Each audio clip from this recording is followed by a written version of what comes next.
तो आइए आज के इस 9th क्लास के बैच में आपका स्वागत है और देखने का प्रयास करें।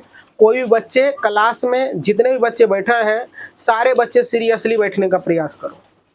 सीरियस बैठो और इधर उधर नजर नहीं जाना चाहिए, नजर यहाँ रहना चाहिए, बोर्ड पर रहना चाहिए।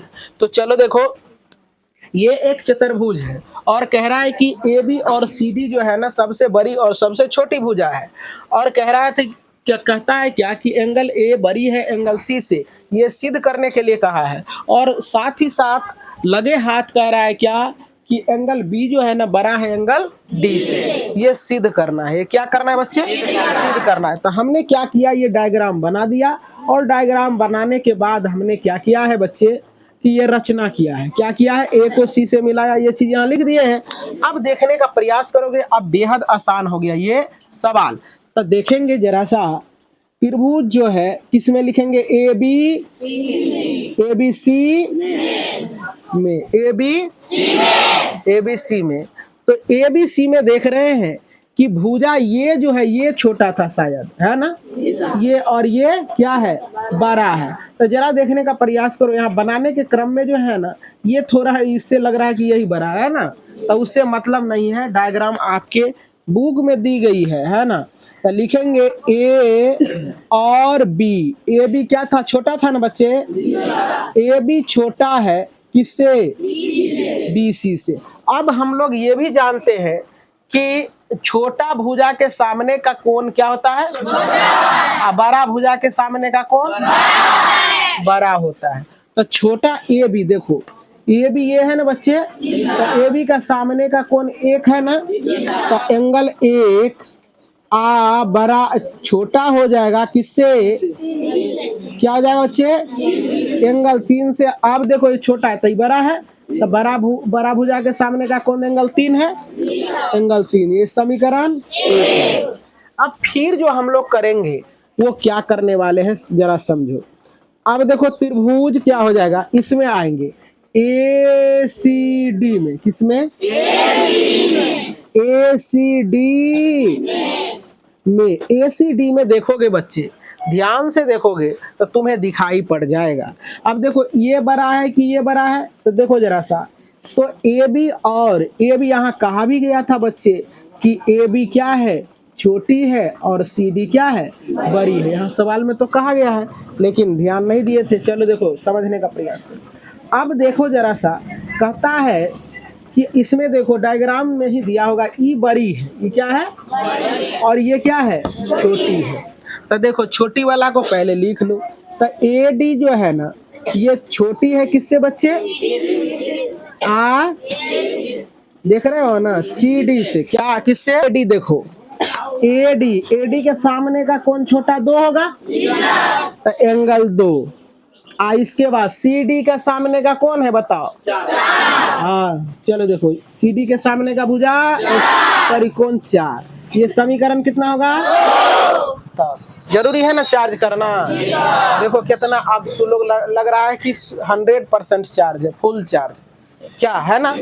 आप देखो लिखेंगे समीकरण 1 तथा, अरे तरीके बहुत फास्ट चल रहा है, तो लोग चार्जिंग फास्ट हुआ है। समीकरण 2 को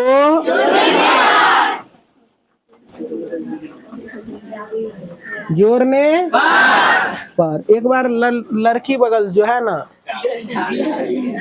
चार्ज करना पड़ेगा। चलो देखो एंगल 1 जो है ना छोटा होगा एंगल किससे? समीकरण। एंगल 2 जो होगा छोटा होगा एंगल समीकरण 2। चलो देखो बच्चे, ये दोनों को जोड़ेंगे तो एंगल 1 प्लस एंगल क्या हो जाएगा? एंगल 2।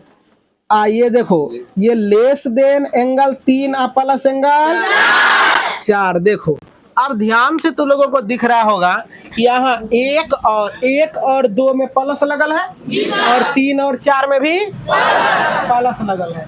अब 1 + 2 आ गया तो 1 + 2 के जगह पर एंगल सी लिख सकते हैं, एंगल 3 और 4 के जगह पर लिख सकते हैं। तो देखो तो एंगल जो है ना, एंगल जो है बच्चे, एंगल जो है, एंगल यहाँ क्या लिख देंगे? Angle C. और यहाँ क्या लिख देंगे?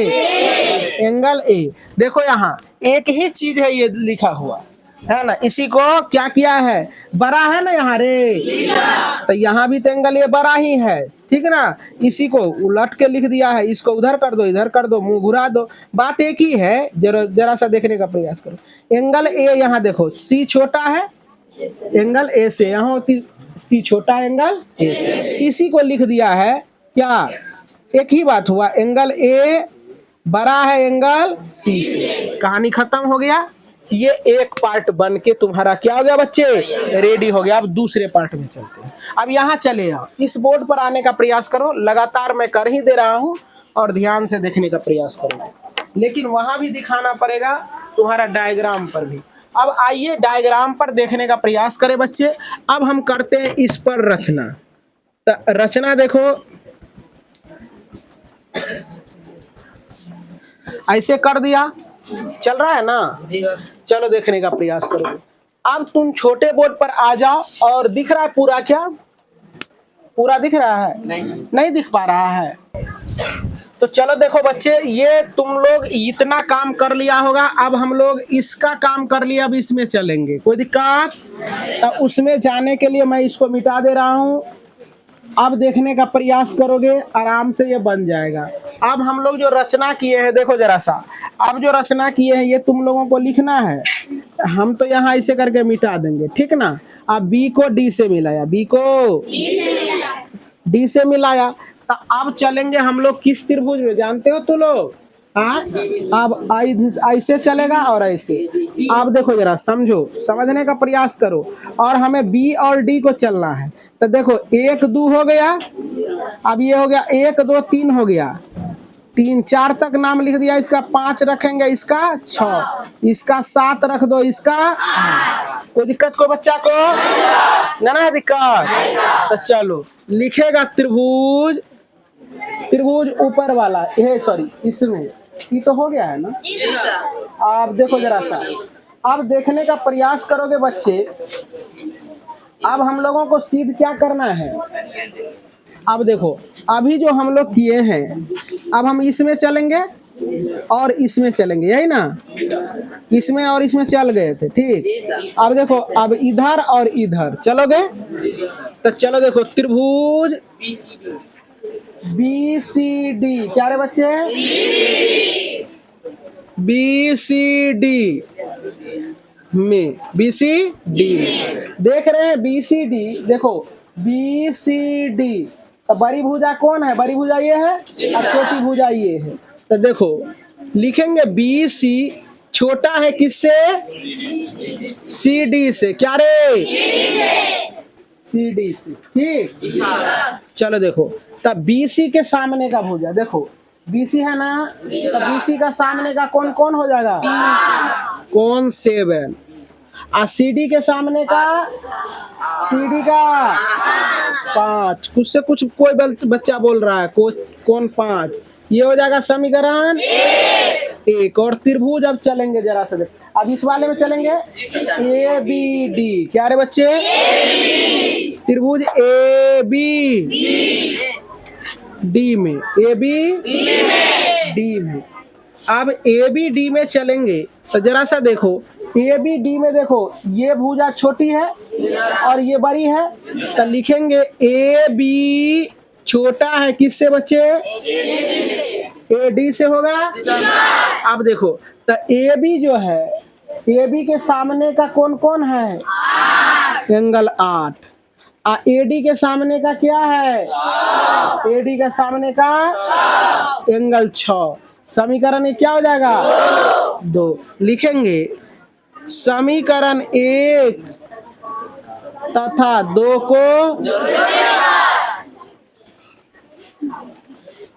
जोड़ने पर, तो जोड़ दो, एंगल 7 लेस एंगल 5, समीकरण 1, एंगल 8 लेस क्या आ जाएगा 6, समीकरण जोड़ दो, angle 7 plus angle 8 less than angle 5 plus angle C. देखो 7 और 8 मिलके क्या बन रहा है? 7 और 8 मिलके एंगल एंगल डी बन रहा है, एंगल डी बन रहा है। और देखो 5 और 6 मिलके क्या बन रहा है? क्या बन रहा है? एंगल डी बन रहा है। तो देखो यहाँ बी में 12 का चिन्ह लगा है ना, वही चीज हो गया। इतना ही छोड़ दो, चाहे इसी को पहले लिख दिया, ऐसे करके लिख दिया, इसीलिए ये लिख दिया एंगल बी जो है ना ये 12 है एंगल डी से। बस यही सिद्ध करना था। चलिए आइए, इस 9th क्लास के बैच में आपका स्वागत और देखने का प्रयास करेंगे बच्चे। ये 5 नंबर का सवाल है और 5 नंबर का सवाल काफी इंपॉर्टेंट है तुम्हारे एग्जाम के दृष्टिकोण से। पहले सवाल को क्या कह रहा है, सवाल का थीम, इस चीजों को समझने का प्रयास करें। पिछली बार हमने थोड़ा सा डायग्राम गलत बना दिया था, जिस कारण से ये सवाल नहीं हो पा रहा था। तो चलो देखने का प्रयास करेंगे बच्चे। दिया है क्या तुम्हारा, यहाँ ध्यान रखेंगे, दिया है तुम्हारा पी क्यू। क्या बच्चे? P Q, sorry P R जो है ना, पी आर ग्रेटर देन दिया है पी क्यू के। किसके? P Q. यानी ये वाली भुजा जो है ना इससे क्या है? बड़ी है। अब देखो हम लोग जानते हैं, एक कॉन्सेप्ट जान चुके हैं कि बड़े भुजा के सामने का कोण क्या होता है? बड़ा होता है। अब गाल पर हाथ धर के बैठोगे तो समझ में नहीं आने वाला है। तो चलो कहता है पी एस कोण एंगल जो है ना, इसको पी एस जो है ना ये एंगल को 2 बराबर भागों में बांट रहा है। कितने बराबर भागों में? 2 बराबर भागों में बांट रहा है। 2 बराबर भागों में बांट रहा है। तो यहाँ देखने का प्रयास करोगे, जब 2 बराबर भागों में बांट रहा है बच्चे, तो इसलिए जो बड़ा एंगल है उसको हमने डबल लाइनिंग से, या सॉरी ये तो दोनों हो जाएगा क्या? बराबर हो जाएगा। क्या हो जाएगा? बराबर, क्योंकि ये समद्विभाजित कर रहा है। क्या बच्चे? समद्विभाजित कर। समद्विभाजित का मतलब होता है किसी भी वस्तु को 2 बराबर भागों में बांटना, या किसी भी एंगल को 2 बराबर भागों में बांटना, या किसी भी भुजा को 2 बराबर भागों में बांटना। तो चलो देखो, और उसी तब कह रहा है क्या कि आप सिद्ध कीजिए कि पी एस आर। क्या बच्चे? पी एस आर, यानी ये वाला एंगल जो है बच्चे, ये वाला एंगल जो है पी एस क्यू से, पी एस क्यू से इस एंगल से बड़ा है, इस एंगल से बड़ा है। तो जैसे हमने पिछली बार किया था सेम चलना है, कोई दिक्कत इसमें नहीं करना है। चलो देखो तो क्या करना है, दिया है बच्चे तुम्हारा एंगल जो है ना, सॉरी भुजा पी आर ग्रेटर देन क्या दिया है? पी क्यू दिया है। तो अब जरा सा हमने जो बात कहा था उस चीजों पर अनुकरण करने का कृपा करें। कहता है पी आर, तो पी आर ये भुजा है। तब पी आर, थोड़ा देर के लिए इसको जब हम भूल जाएंगे तब पी आर के सामने का भुजा कौन कौन होगा? क्यू कौन होगा? तो चलो देखो क्यू कौन होगा, तो यहाँ एंगल क्या लिख देंगे? Angle Q. कोई दिक्कत?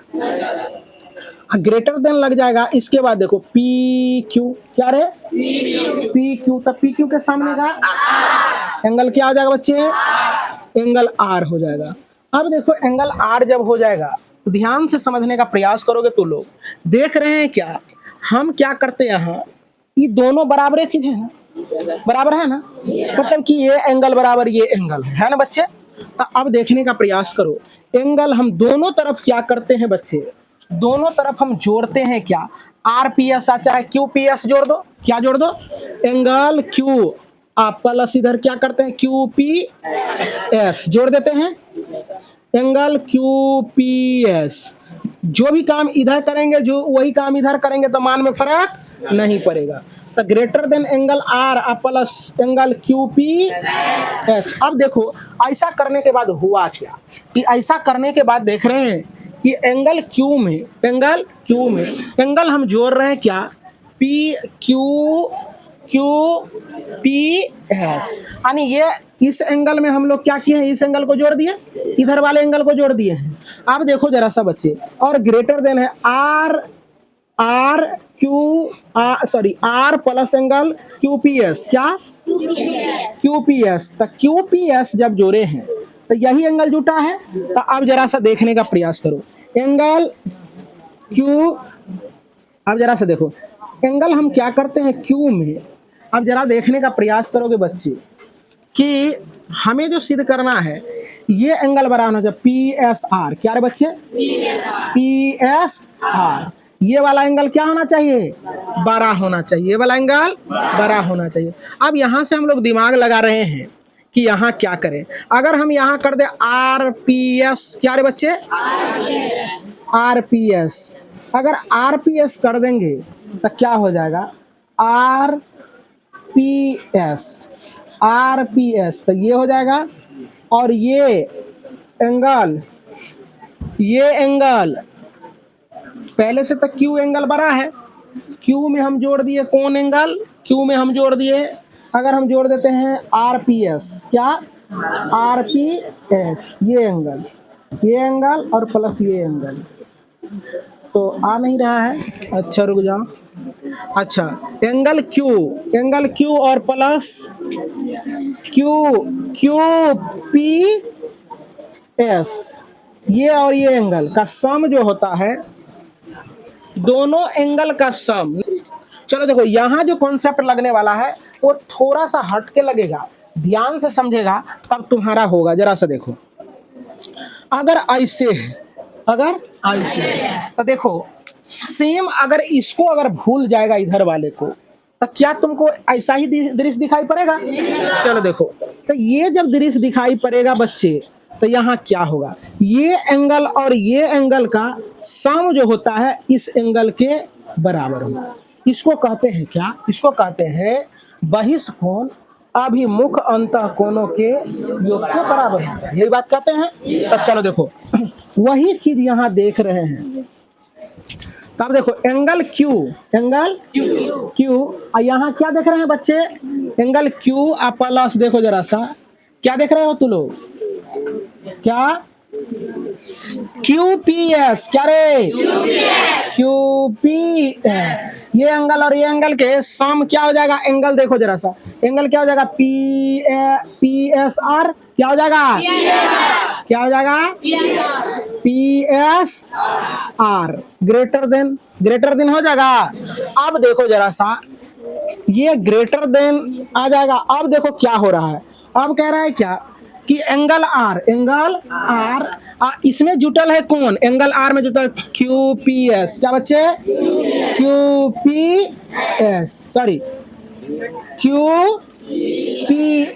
क्या रे QPS, R में QPS, तो यहाँ हम क्या करते हैं, R को रहने देते हैं और QPS के जगह पर RPS पुट कर देते हैं, तो यहाँ RPS हो जाएगा बच्चे। अब देखो PSR ग्रेटर देन, अब R प्लस, देखो जरा सा बच्चे, R प्लस RPS, क्या एंगल R तो ये हो गया, और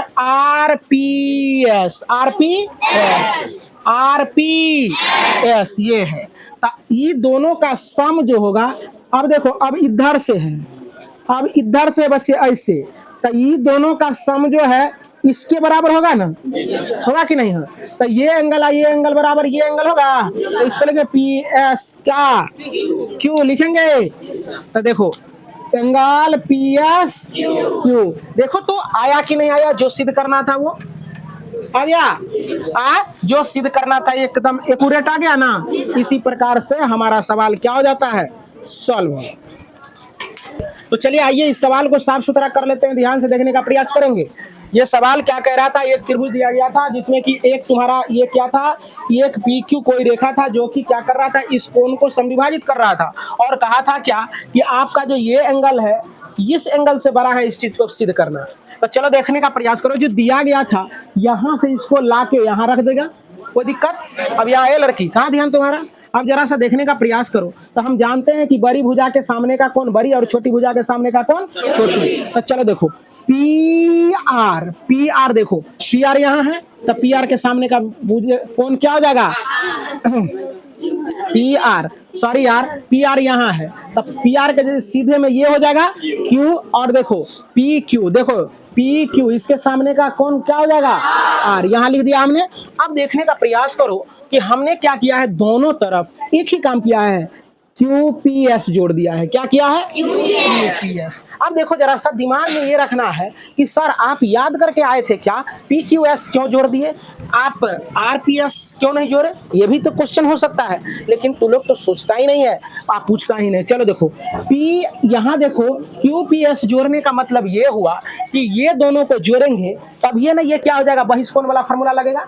अगर खुदा न खास इसमें तो इसको जोड़ दिया तो कोई फार्मूला नहीं लगेगा, लगेगा क्या बच्चे? इसीलिए क्या किए हैं, QPS जोड़े हैं। बात समझ रहे ना? तो ये दोनों एंगल का सम ये एंगल हो जाएगा, है ना। अब फिर चतुराई का क्या करेंगे हम लोग कि RPS, QPS के जगह पर RPS रख देंगे, तो ये दोनों एंगल का सम ये कितना वाला हो जाएगा ना बच्चे।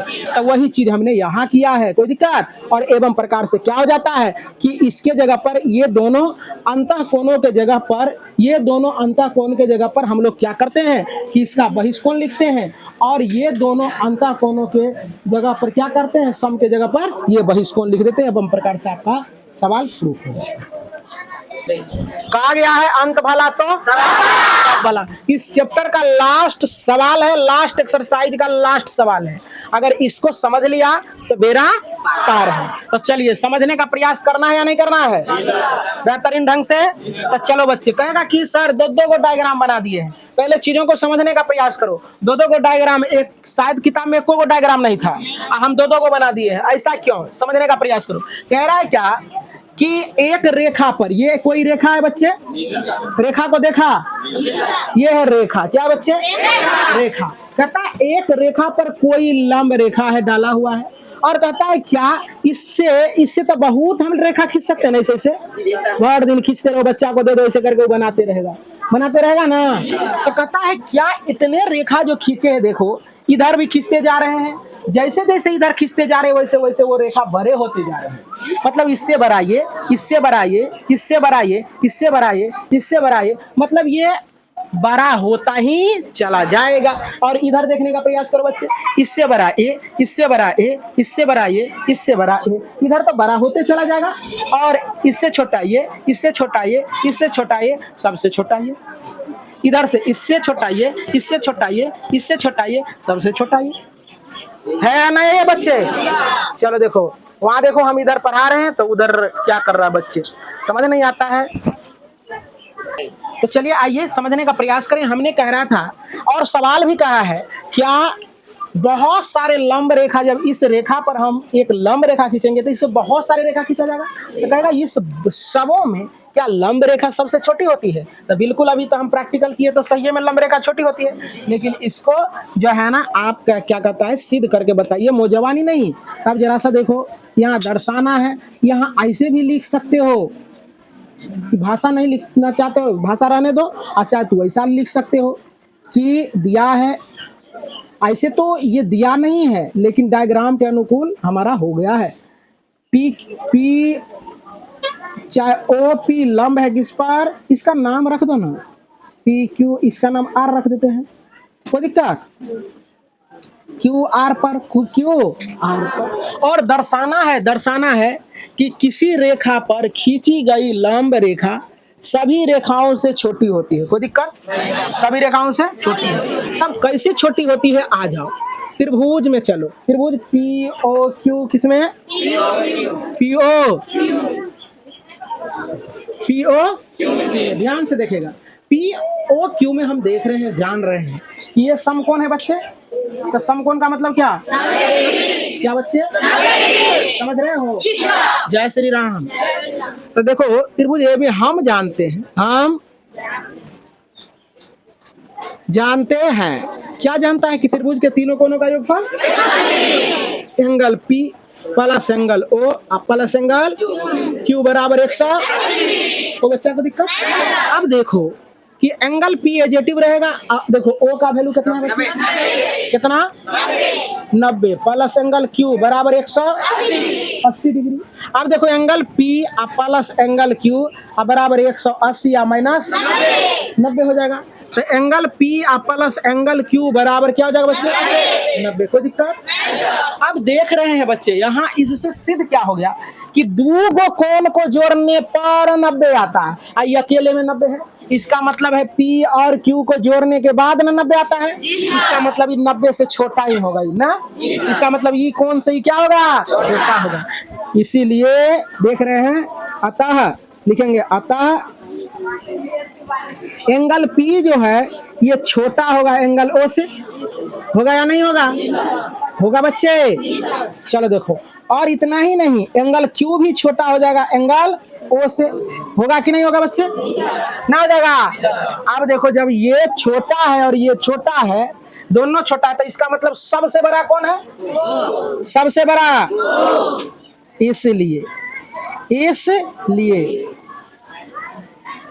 सबसे बड़ा कौन? सबसे बड़ा कौन क्या हो जाएगा? एंगल हो। तो अब हम जानते हैं कि बड़े कोण के सामने का भुजा बड़ा होता है। बड़े कोण के सामने का भुजा बड़ा होता है। इसका तो चर्चा करना नहीं है, इसका तो चर्चा करना नहीं। असमकोण त्रिभुज है, सबसे बड़ा ये हो गया, इसका चर्चा नहीं करना है। सबसे बड़ा ये हो गया तो सबसे छोटा ही ना होगा कि नहीं होगा? तो सबसे बड़ा भुजा, सबसे बड़ा कौन? ये तो बड़ी भुजा क्या हो जाएगा? पी क्यू होगा ना। बड़ी भुजा पी क्यू, और बड़ी भुजा क्या हो जाएगा? P Q. बड़ी भुजा ये हो गया। इसका चर्चा अभी तुरंत बताए नहीं करना है, तो इसका मतलब ये सबसे बड़ी ये हो गया, तो इसका मतलब ये सबसे छोटी है। तो इसलिए लिखेंगे फिर, अतः किसी रेखा पर लंब सबसे छोटी भुजा होती है। कोई दिक्कत? बस कहानी खत्म।